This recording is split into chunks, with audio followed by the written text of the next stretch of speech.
ازيكم عاملين ايه؟ يا رب تكونوا بخير. مبدئيا كده يلا نصلي على النبي. اللهم صل وسلم وبارك عليك يا حبيب الله. اهلا بكم في قناتي، يا رب قناتي تنول اعجابكم.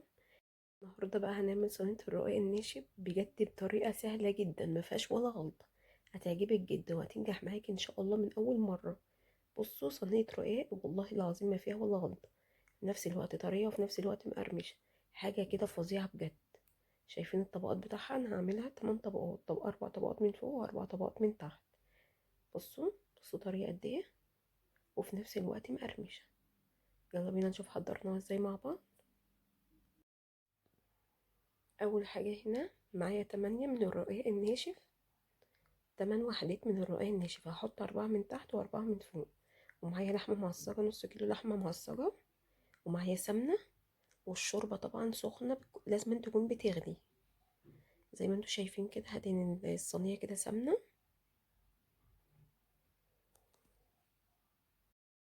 وخطوة مهمة جدا، لازم الشوربة تكون بتغلي. انا مشغلة النار عليها، ما بطفيش النار، بعد ما اخلص خالص بطفي النار.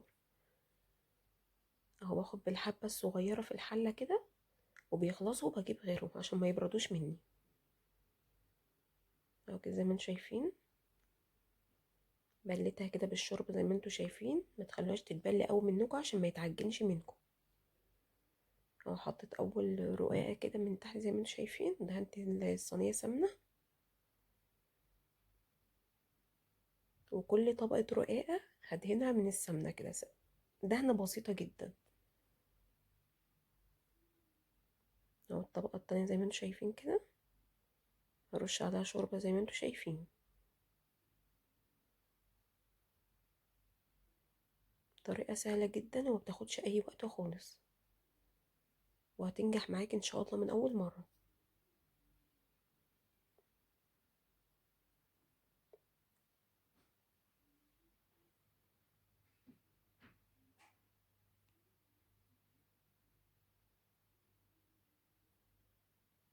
اهو بنفس الطريقة كده،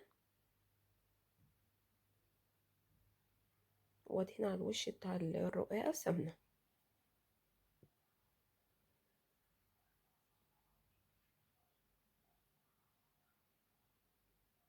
دهنة بسيطة جدا.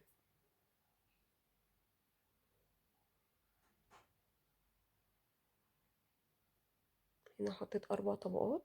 هنزل بقى بالعصاج اللحمة.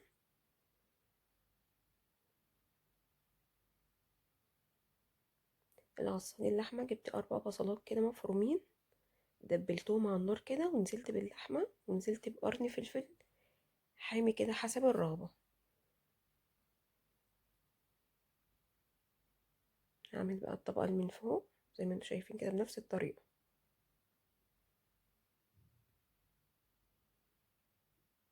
بصوا الشوربة لونها بيفرق جدا في الرقاق. لو عايزين تعرفوا انا عملت الشوربة الحمرا دي ازاي، ممكن تكتبولي واعمل لكم الطريقة بالظبط.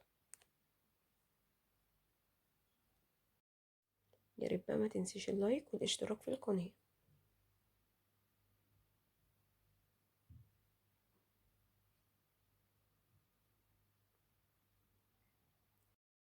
زي ما قلت لك ما تعرقش قوي شوربة عشان ما يتعجنش منك.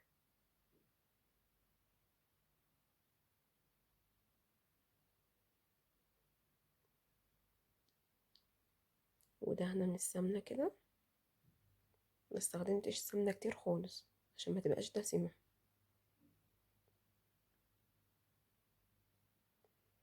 اهو كده خلصت الطبقات كلها زي ما انتم شايفين.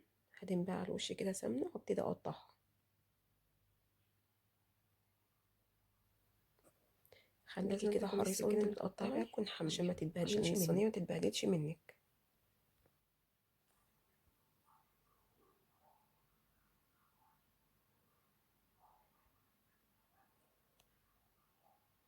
خليكي حريصة كده وانت بتقطعي عشان ما تتبهدلش منك زي ما قلت لك.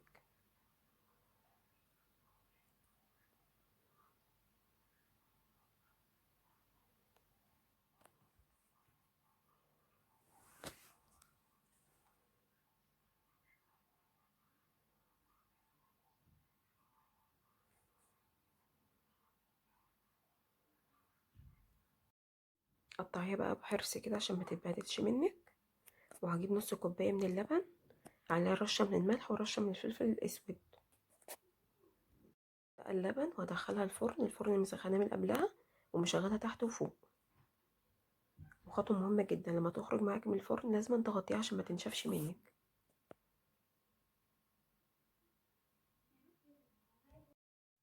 اهي كده بعد ما خرجتها من الفرن زي ما انتوا شايفين.